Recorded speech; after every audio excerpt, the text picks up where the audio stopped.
హిందువులు జరుపుకునే అతి ముఖ్యమైన పండుగల్లో దీపావళి ఒకటి. దీపావళి అంటే దీపాల వరుస అని అర్థం. లక్ష్మీదేవికి ఎంతో ప్రీతికరమైన రోజు ఇది. ఈరోజు ప్రతి ఒక్కరూ లక్ష్మీదేవిని ఆరాధించి ఆమె ఆశీస్సులను పొందడానికి దీపారాధన తప్పనిసరిగా చేస్తారు. ఈరోజు దీపారాధన చేసే సమయంలో రావి ఆకును ఉపయోగించి దీపారాధన చేస్తే చాలు, లక్ష్మీనారాయణల అనుగ్రహం మీకు కలుగుతుంది. మన భారతీయ సంస్కృతికి అద్దం పట్టే విధంగా అత్యంత వైభవంగా జరుపుకునే పండుగలలో దీపావళి ఒకటి. ఈరోజు శ్రీ మహాలక్ష్మిని హిందువులు భక్తి శ్రద్ధలతో కొలుస్తారు. ఈరోజు దీపారాధనకు ఎంతో ప్రాధాన్యత ఉంది. కొంతమంది తెలిసి తెలియక ఈ చిన్న పొరపాటు చేయడం వల్ల దీపారాధన ఫలితం అస్సలు దక్కదు. చాలామంది తెలియక దీపారాధనని భూమిపైనే వెలిగిస్తారు. దీపారాధనని ఎప్పుడూ కూడా నేలపై నేరుగా వెలిగించకూడదు. ఏదైనా ఆకుపై కానీ లేదా ప్లేట్పై కానీ దీపారాధన కుందుని ఉంచి అప్పుడు దీపారాధన చేయాలి.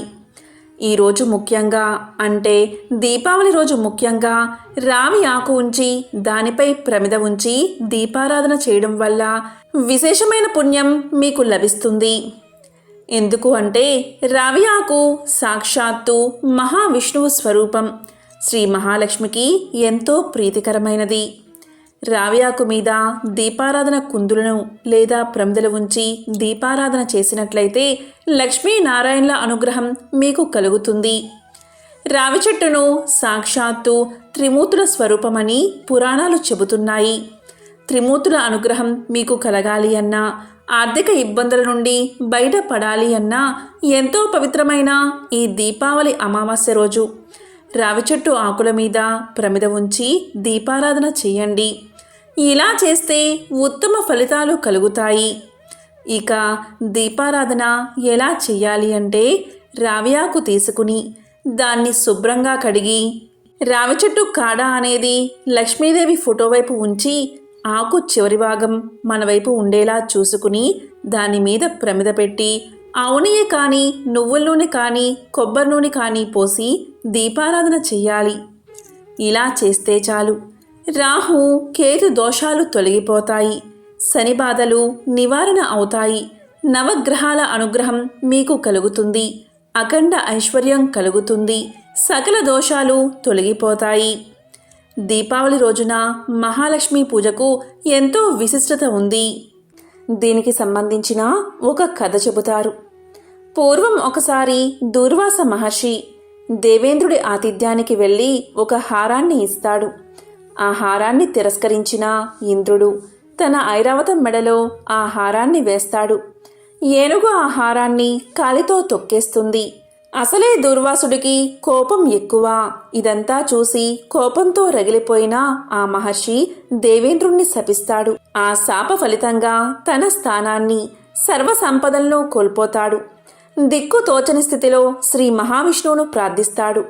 కనికరించిన శ్రీ మహావిష్ణువు ఒక జ్యోతిని వెలిగించి దానిని శ్రీ మహాలక్ష్మి స్వరూపంగా తలచి పూజించమని ఉపదేశిస్తాడు.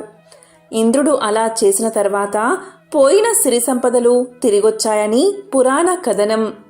అప్పట్నుంచి లక్ష్మీదేవిని పూజించిన వారికి సర్వ సంపదలు చేకూరతాయని నమ్ముతారు. ఇక ద్వాపర యుగంలో దీపావళి భూదేవి వరహస్వామికి అసుర సమయంలో జన్మించిన నరకాసురుడు తల్లి చేతిలో మాత్రమే మరణించేలా వరాన్ని పొందుతాడు. వరగర్వంతో లోకకంటకుడిగా తయారైన నరుకుడు ముల్లోకాలను పట్టి పీడిస్తాడు.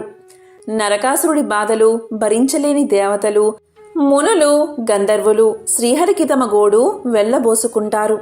వారి మొర ఆలకించిన శ్రీ మహావిష్ణువు ద్వాపర యుగంలో కృష్ణుడిగా అవతరించి సత్యభామతో నరకాసుర సంహారం చేశాడు. నరకుడు చతుర్దశి రోజు మరణించగా ఆ తర్వాత రోజైన దీపావళి రోజు దీపాలు వెలిగించి ప్రజలు సంబరాలు చేసుకున్నారు. ఇక త్రేతాయుగంలో రావణ సంహారం తర్వాత సతీ సమేతంగా అయోధ్యకు చేరుకున్నాడు శ్రీరాముడు.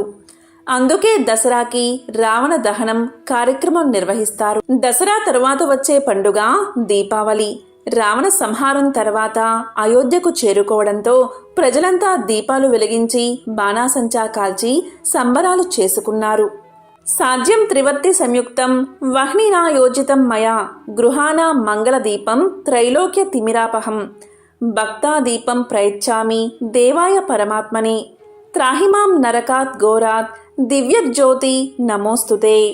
3 వత్తులు నూనెలో తడిపి అగ్నితో వెలిగించి శుభప్రదమైన 3 లోకాల చీకట్లను పోగొట్టగలిగిన దీపాన్ని వెలిగించాను. పరమాత్మునికి ఈ దీపాన్ని భక్తితో సమర్పిస్తున్నాను. భయంకరమైన నరకాన్నుంచి రక్షించే దివ్యజ్యోతికి నా నమస్కారమని ఈ శ్లోకమర్థం. ఈ సంవత్సరం అంటే 2023వ సంవత్సరం దీపావళి ఎప్పుడు చేసుకోవాలి అంటే ముందుగా అమావాస్య తిథి ఎప్పుడు మొదలైందో ఇప్పుడు తెలుసుకుందాం. నవంబర్ 12వ తేదీ మధ్యాహ్నం 2:44 అమావాస్య తిథి మొదలై నవంబర్ 13వ తేదీ మధ్యాహ్నం 2:56 ముగుస్తుంది. కాబట్టి నవంబర్ 12వ తేదీ దీపావళి. ఇక లక్ష్మీదేవికి వృషభ లగ్న పూజా ముహూర్తం అంటే ఎంతో ఇష్టం. ఈ వృషభ లగ్న కాలం ఎప్పుడు అంటే నవంబర్ 12వ తేదీ సాయంత్రం 5:19 నుంచి 7:19 వరకు ఉంది. లక్ష్మీ పూజా ముహూర్తం కూడా సాయంత్రం 5:19 నుంచి 7:19 వరకు. ఈ వృషభ లగ్న కాలంలో భక్తులందరూ లక్ష్మీదేవిని విశేషంగా పూజిస్తారు. ఈ సమయంలో అమ్మవారిని భక్తి శ్రద్ధలతో కొలిస్తే అఖండ లక్ష్మీ కటాక్షం కలిగి ఆ ఇంట్లో లక్ష్మీదేవి సిరు సంపదలను కురిపిస్తుంది. ఈ కాలాన్నే వృషభ లగ్న కాలము అంటారు. ఈ సమయంలోనే ఇంట్లో లక్ష్మీదేవి అమ్మవారి ముందు దీపాన్ని వెలిగించాలి. ఇంటి ముందు దీపాలు వెలిగించాలి. ఇలా ఈ సమయంలో దీపాలు వెలిగించడం వల్ల మన ఇల్లు సిరి సంపదలతో భోగ భాగ్యాలతో వర్ధిల్లుతుంది. పంచభూతాల్లో ప్రధానమైనది అగ్ని. ఈ అగ్ని ప్రాణికోటి మనుగడకు ఉపకరించే తేజస్సును, ఆహారాన్ని, విజ్ఞానాన్ని ప్రసాదిస్తుంది. ఈ దీపాల వెలిగింపు ద్వారా 3 రంగులు ప్రధానంగా మనకు కనిపిస్తాయి. అందులో నీలము, పసుపు, తెలుపు ఈ 3 రంగులు మానవ మనుగడకు ఆవశ్యకమైనవిగా. ఈ 3 రంగులు జగతిని పాలించే లక్ష్మి, సరస్వతి, పార్వతులుగా భావిస్తారు. అంతేకాదు ఈ 3 రంగులు సత్యం, శివం, సుందరం. ఈ 3 రంగుల దీపపు కాంతి ద్వారా స్త్రీ జగన్మాతలను ఆరాధించినట్లుగా మానవులకు విజ్ఞానం, వివేకం, వినయాలకు సంకేతమని సందేశాత్మకంగా హిందువులు నమ్ముతారు.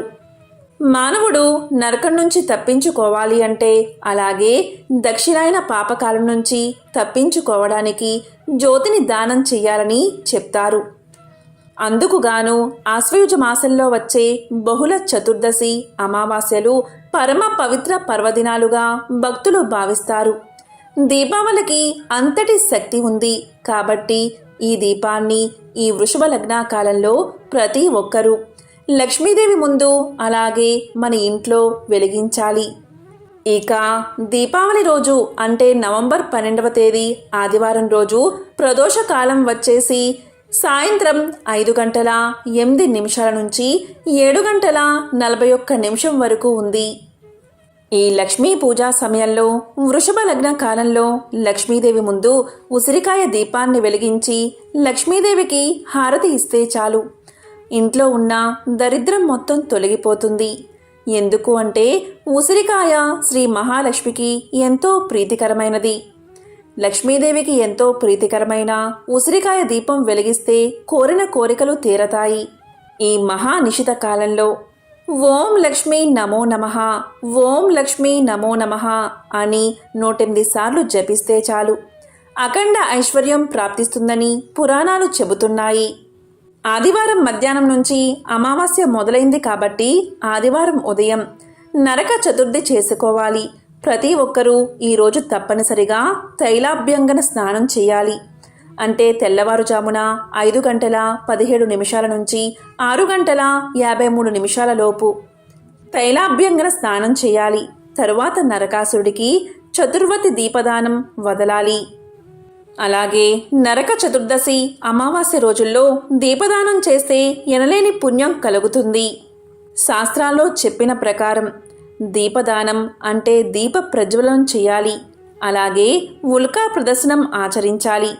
ఉల్కా ప్రదర్శనం అంటే పితృదేవతలు మహాలయ పక్షంలో పితృలోకాల నుంచి భూలోకానికి వచ్చి ఇక్కడ వారి వంశం వాళ్ళు చేసే మహాలయ శ్రాద్ధాలను స్వీకరించి ఆశ్వయుజ అమావాస్య నాడు మరలా పితృలోకానికి పయనమవుతారు. అందువల్ల ఈ 3 రోజులు ప్రదోషకాలంలో ఆకాశం వైపు చూపుతూ ఉండేలా మనోహరమైన దీపాలను దేవాలయాల్లోనూ మఠాల్లోనూ ప్రాకారాలపైన గోశాల్లోనూ పెట్టడం వల్ల పితృలోకాలకు వెళ్ళేవారికి దారి చూపినట్లు అవుతుందని శాస్త్రాలు చెబుతున్నాయి. అందుకే మన తెలుగు రాష్ట్రాల్లో చాలా ప్రాంతాలలో కాగడాలను వెలిగించి ఆకాశం వైపు చూపిస్తూ ఉంటారు. దీనినే ఉల్కా ప్రదర్శన అంటారు.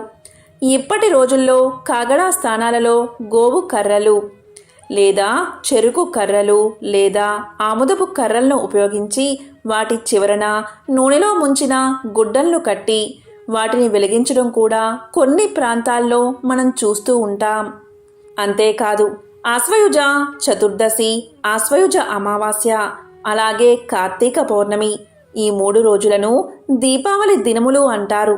ఈ 3 రోజుల్లో కూడా ఎటువంటి దానం చేసినా, అలాగే ఉల్కా ప్రదర్శన చేసినా లేదా దీపదానం చేసినా అటువంటి వారికి అక్షయ ఫలితం కలుగుతుంది.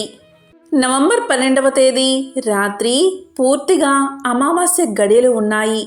నవంబర్ 13వ తేదీ రాత్రి అమావాస్య గడులు మధ్యాహ్నంతో ముగుస్తాయి. కాబట్టి దీపావళి నవంబర్ 12వ తేదీ చేసుకోవాలి. ఇక దీపావళి వెళ్ళిన మరుసటి రోజు కార్తీక మాసం ప్రారంభమవుతుంది. ఇక్కడ అందరికీ వచ్చే సందేహం ఏంటి అంటే నవంబర్ 12వ తేదీ దీపావళి అమావాస్య ముగిసింది కాబట్టి నవంబర్ 13న కార్తీక పాడ్యమి స్నానాలు చేయవచ్చా అని. కానీ నవంబర్ 13వ తేదీ మధ్యాహ్నం 2:56 వరకు అమావాస్య గడియలు ఉన్నాయి. కాబట్టి నవంబర్ 13వ తేదీ కార్తీక పాడ్యమిలోకి రాదు. నవంబర్ 14వ తేదీ కార్తీక పాడ్యమి దీపాలు వెలిగించి కార్తీక పాడ్యమి స్నానాలు చేయవచ్చు. నవంబర్ 14వ తేదీ మాత్రమే కార్తీక స్నానాలు ఆచరించాలి. కాబట్టి ఈ సంవత్సరం అంటే 2023వ సంవత్సరం దీపావళి అమావాస్యను నవంబర్ 12వ తేదీ చేసుకోవాలి. అలాగే కార్తీక మాసం దీపాలు, కార్తీక స్నానాలు, పాడ్యమి స్నానం నవంబర్ 14వ తేదీ తెల్లవారుజామున చేయాలి. కాబట్టి ఎంతో పవిత్రమైన దీపావళి రోజు రావి ఆకు మీద దీపాన్ని వెలిగించి ఆ లక్ష్మీదేవి యొక్క అనుగ్రహాన్ని పొందండి. ఓం శ్రీ మహాలక్ష్మియే నమః. ఓం శ్రీ మాత్రే నమః.